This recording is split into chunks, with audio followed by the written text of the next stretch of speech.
Summer house is an excuse to cash in on Christmas but still film this at Dakota's home in summer? You don't say! Okay, so imagine Dakota calls in some favors and brings in a bunch of martial arts legends to be in his Christmas film. No, you don't have to imagine. This is it. You've got Cynthia Rothrock, Daniel Bernhardt, Gary Daniels, and Kathy Long.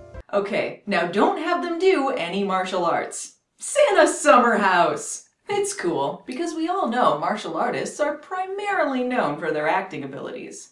This is a Christmas story, though it doesn't really start out like most Christmas stories. For one, it's not Christmas or even winter.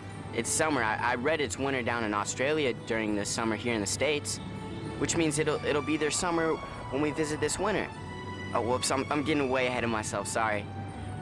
I should probably start again. But first, some more establishing shots. You've gotta pat it out some more. Oh, did you know that 20% of coffee mugs contain fecal matter? And yes, you heard that right. Our Christmas story doesn't even take place during Christmas. Merry summer, everyone! I should know. I have no idea. I mean, we got lost and there's a beachfront home here? What is this? I don't even... They're interrupted by Cynthia Rothrock in really impractical footwear. We got rooked. I'm going to tear your boss. Cookies! Hold back the wackiness, guys. I'm dizzy. Try one, Mom. Are they organic? We're trying to stay away from processed foods. Well, that improv didn't work. Oh well, keep it in the movie. I don't have time for cookies. I am businessman. Cynthia Rothrock suggests that everyone come inside and freshen up. In the meantime, Mike can go find the resort and then come back and get them. What is that? Why would he, even if that made sense, what, Mike doesn't deserve to freshen up? So far, he's been the nicest person here. I have a card for you, Mike. I'll call you as soon as...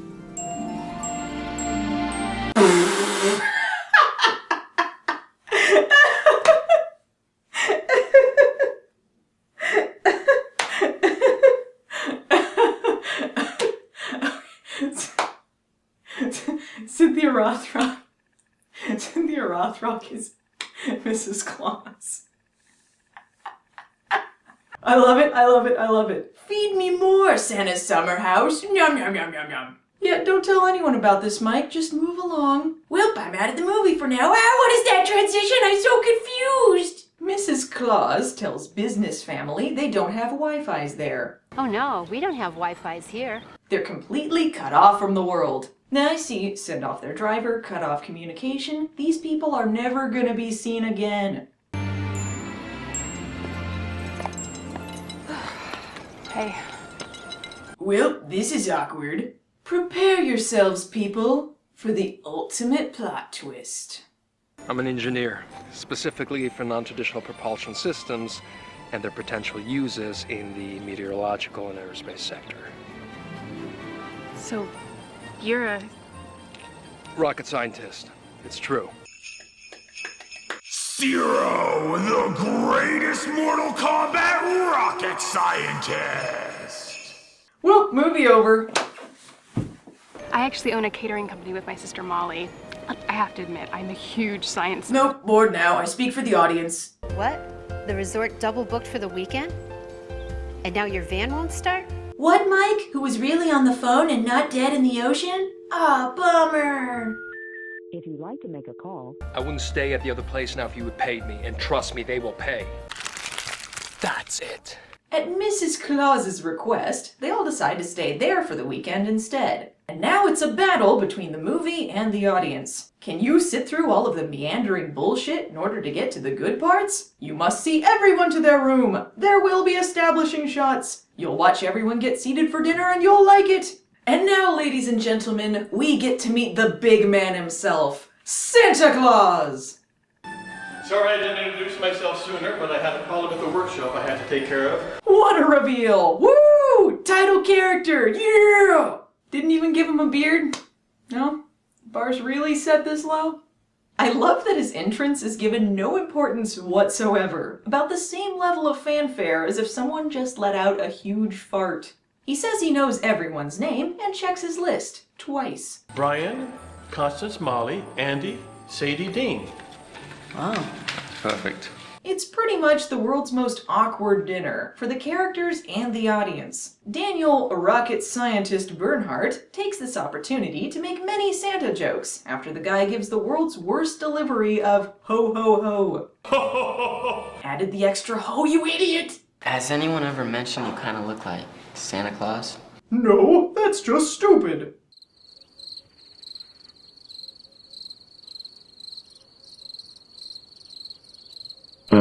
Santa suggests they all exchange gifts since they seem to have Christmas on their minds. And being cut off from the world, I'm sure they'll all give great gifts of shit they stole from this house. Hope everyone's ready to receive the gift of mini soaps and random pieces of cars.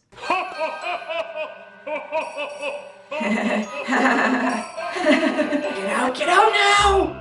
Time to relax in the middle of the night. Yes, good. The ritual will begin when the full moon rises. Mom and Dad and I, we took a trip to Canada one Christmas. And it was the best time I ever had. Like, I really thought it was cool being there with them. I mean, how dumb is that? Pretty dumb, son. Oh, I didn't know you had a dog. Oh, you mean the most important character in the movie? Look at it! Look at it! As we all know, corgis are the smartest of all breeds. Keep trying, David Dakota. Soon all your pets will be Hollywood stars. The dog means jack shit in this movie. According to my rocket calculations, you're a total loser. Ha ha! Laugh at that or I'll sue! After Andy's boring story about his family's Canadian vacation, he and Santa have a conversation about how much Andy loves curling. Santa can oblige a quick curling match. Croquet. Not the same thing. You had one job, Santa. Just a few people that expressed an interest in a spirited game of croquet. No, I didn't. Brian. Right. Where's my racket? Actual funny joke count? 1. World's longest croquet match.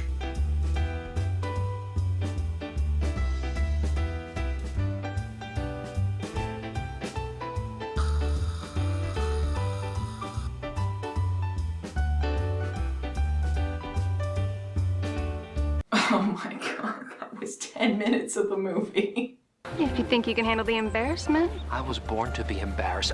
I mean, that's not what I meant. If I'd known I was going to be treated to shitty home movies of Dakota's friends playing croquet, I'd have put on my dress reviewer outfit. It's like a normal review outfit, but with a tie.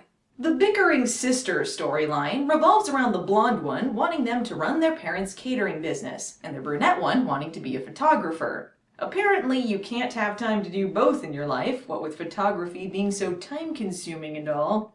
Finger cramp! I've lost my ability to cook! I knew this day would come! You didn't listen! While all of this is going on, Andy is trying to strike up a romance with the photographer one. When she shoots him down when he invites her to the hot tub, he immediately invites Santa and the rocket scientist to join him. Do you have a girlfriend? A girlfriend? No. There's the Dakota we all know and love. Most important character in the movie. Andy and rocket scientist McGee here decide to sneak into Santa's workroom. Really, guys, if you're gonna go with the Christmas and summer theme, you can do better than a few random snowflakes on the wall. That's just sad. This is when they notice many badly photoshopped pictures of their host in a Santa suit. Really? So he goes to Egypt and he has the suit and beard, but at the summer house he lazes it up? And really, what is this one? Is he under the sea, or? Rocket Zero assumes the guy thinks he's Santa, and Andy recalls a conversation he overheard where Cynthia Rothrock mentioned her husband had something to do with bringing them there. Wow. This guy's too much. He kidnapped you, and he thinks he's Santa! Time to confront this holly jolly bastard. And there is a lot of pictures of him in there dressed like Santa Claus. With deer and elves and... Oh, there's a perfectly good explanation for this. I just like trapping people and toying with them for my own amusement. What's so wrong about that?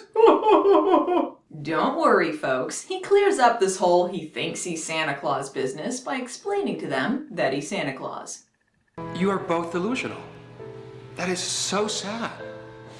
Can't believe this. This goes against all the rocket science I believe in. I'll sue you all! The dams have broken. Relationships are shattered. The movie is in chaos! No one tried to walk out? Well, Brian thought about it, but he likes my cooking too much. Oh, well, glad that was solved off screen. Up, dear. Why don't you check the body parts cabinet? Honey, you're a genius! See this old Christmas letter? Now stop being idiots. You two, something about growing up too quickly. Now it's time to solve some more complicated rocket science-related issues. Dear Santa, please stop me from starring in the movie Creature when I grow up. Hey! You knew and you let me do it anyway, you jerk! It turns out rocket scientist McAsshole is such a crank because when his parents were divorcing, he asked for one toy he never got. A peekaboo Mysterio flying saucer with omnidirectional laser turret action. A peekaboo Mysterio flying saucer with omnidirectional laser turret movement. It's such a mouthful. It's like Dakota was purposefully trying to trip up the actors. Anyway, it turns out Santa never got it for him because it didn't exist. Hey, Santa, you know that place you live when you aren't on vacation? With elves, where they make something that might help you with that. Like toys, for instance. So yeah, turns out Rocket's Bernhardt was just nuts the whole time. He made up some toy in his head to cope with his parents' divorce and became a broken, miserable individual. Merry Christmas. Did it ever occur to you that you became an engineer so that one day you could create that toy that you had created in your imagination so very long ago? Oh, of course! He became a rocket scientist so he could invent toys. That's the easiest way to do that. Brian, did you stay up all night? What? It took him all night to wrap foil around a bowl and put it together with glue and Q-tips? I'm starting to question his rocket scientist credentials. Santa gives everyone the gift of pictures that other girl took. Oh, what the hell? Way to laze your way out of this one, Santa. I'm getting the feeling he's not really Santa Claus. Look at this piece of crap I made. Cool, we're together now. I've been lost in the wilderness for 3 days. There were wolves out there. Wolves! Santa's Summer House. It's corny, it's slow, but it's got some really funny moments in it. Santa's Summer House is very awkward, and you've got to sift through a lot of BS to get to the good parts, but it is a fun time and mostly harmless. Check it out. And I want to wish everyone out there the best Christmas. Spend time with those you love, and maybe watch a terrible movie with them. If you laugh together, then that's what it's all about. You are important, and you are loved, and I want nothing but the best for you. Merry Christmas, everyone.